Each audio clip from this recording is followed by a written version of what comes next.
Hi ನಮಸ್ಕಾರ ಎಲ್ರಿಗೂ, ಹೇಗಿದ್ದೀರಾ? ನಾನು ತುಂಬ ಚೆನ್ನಾಗಿದ್ದೀನಿ. ನೀವು ಎಲ್ಲರೂ ಚೆನ್ನಾಗಿದ್ದೀರಾ ಅಂತ ನಾನು ಅನ್ಕೊಂಡಿದ್ದೀನಿ. ನಮ್ಮ ಬೆಂಗಳೂರಲ್ಲಿ ಯಾವ ಹಬ್ಬ ಇಷ್ಟು ಜೋರಾಗಿ ಮಾಡ್ತಾರೋ ಇಲ್ವೋ ಗೊತ್ತಿಲ್ಲ, ಬಟ್ ವರಮಹಾಲಕ್ಷ್ಮಿ ಅಂತೂ ತುಂಬಾ ಜೋರಾಗಿ ಮಾಡ್ತಾರೆ. ಕಾಲಿಡಕ್ಕೂ ಜಾಗ ಇಲ್ದಿರೋಷ್ಟು ಜನ ಮಾರ್ಕೆಟಲ್ಲಿ ಇರ್ತಾರೆ. ಅಷ್ಟು ಜೋರಾಗಿರೋ ಹಬ್ಬಕ್ಕೆ ನಾನು ಪ್ರತಿ ವರ್ಷ ನಮ್ಮನೆ ಹತ್ರ ಸುಮ್ಮನೆ ಅಕ್ಕಪಕ್ಕ ಫ್ರೆಂಡ್ಸ್ಗಳು ಸ್ಯಾರಿ ಉಡ್ಸ್ಕೊಡಿ ಅಂತ ಕೇಳ್ತಾ ಇದ್ರು. ನಾನು ಸುಮ್ಮನೆ ಆಯ್ತಲ್ಲ ಅಂತ ಹೇಳಿ ಉಡ್ಸ್ಕೊಡ್ತಾ ಇದ್ದೆ.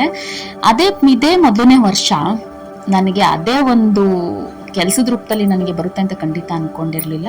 ಯಾರೋ ಫೋನ್ ಮಾಡಿಬಿಟ್ಟು ನಿಮಗೆ ಸ್ಯಾರಿ ಉಡ್ಸಕ್ಕೆ ಬರುತ್ತಾ, ಪ್ಲೀಸ್ ಒಂದು ಸ್ಯಾರಿ ಉಡ್ಸ್ಕೊಡಿ, ನಾನು ಪೇ ಮಾಡ್ತೀನಿ ಅಂತ ಅಂದರು. ಫಸ್ಟ್ ಟೈಮು ನಾನು ಪೇಮೆಂಟ್ ತಗೊಂಡು ಲಕ್ಷ್ಮಿಗೆ ಸೀರೆ ಉಡಿಸಿದ್ದು ಮಲ್ಲೇಶ್ವರಂಗೆ ಅಂತ ಹೇಳಿ ಫಸ್ಟ್ ಲೊಕೇಶನ್ಗೆ ಹೋಗಿದ್ದೆ. ಅಲ್ಲಿ ಸ್ಯಾರಿ ಉಡ್ಸ್ಕೊಟ್ಟೆ, ಅವರಿಗೆ ತುಂಬ ಇಷ್ಟ ಆಯಿತು. ನನಗೆ ಪೇ ಮಾಡಿದ್ರು. ಮತ್ತೆ ಇನ್ನೊಬ್ಬರು ಫೋನ್ ಮಾಡಿ ಉಡಿಸ್ಕೊಡ್ತೀರಾ ಅಂತ ಕೇಳಿದರು. ನಾನು ಅಲ್ಲಿಂದ ಹೊರಟು ನೆಕ್ಸ್ಟ್ ವಿಜಯನಗರದ ಬಂದೆ. ಅಲ್ಲಿ ಬರೋ ಅಷ್ಟೊತ್ತಿಗೆ ಅವರು ಪ್ರತಿಯೊಂದು ರೆಡಿ ಮಾಡಿದ್ರು. ಬಂದ ತಕ್ಷಣನೇ ಸ್ಯಾರಿ ಉಡಿಸ್ಕೊಟ್ಟೆ. ಅವ್ರಿಗೂ ತುಂಬ ಇಷ್ಟ ಆಯಿತು. ಇಷ್ಟ ಆಗಿ ನಾನು ಕೇಳಿದ ರೇಟಿಗಿಂತ 500 ರೂಪಾಯಿ ಎಕ್ಸ್ಟ್ರಾನೇ ಕೊಟ್ಟರು. ನಂಗೆ ತುಂಬ ಖುಷಿ ಆಯಿತು. ಅದನ್ನೆಲ್ಲ ಮುಗಿಸ್ಕೊಳ್ಳೋ ಅಷ್ಟೊತ್ತಿಗೆ ನನಗೆ ರಾತ್ರಿ 10 ಗಂಟೆ ಆಗೋಯಿತು. 10 ಗಂಟೆಗೆ ಮುಗಿಸ್ಕೊಂಡು ಕ್ಯಾಬ್ ಬುಕ್ ಮಾಡಿಕೊಂಡು. ನಿಮ್ಗೆ ಯಾರಿಗಾರು ಈ ವಿಡಿಯೋ ಇಷ್ಟ ಆಗಿದ್ರೆ ಲೈಕ್ ಮಾಡಿ, ಶೇರ್ ಮಾಡಿ, ಕಮೆಂಟ್ ಮಾಡಿ, ಹಾಗೆ ಸಪೋರ್ಟ್ ಮಾಡಿ. Thank you.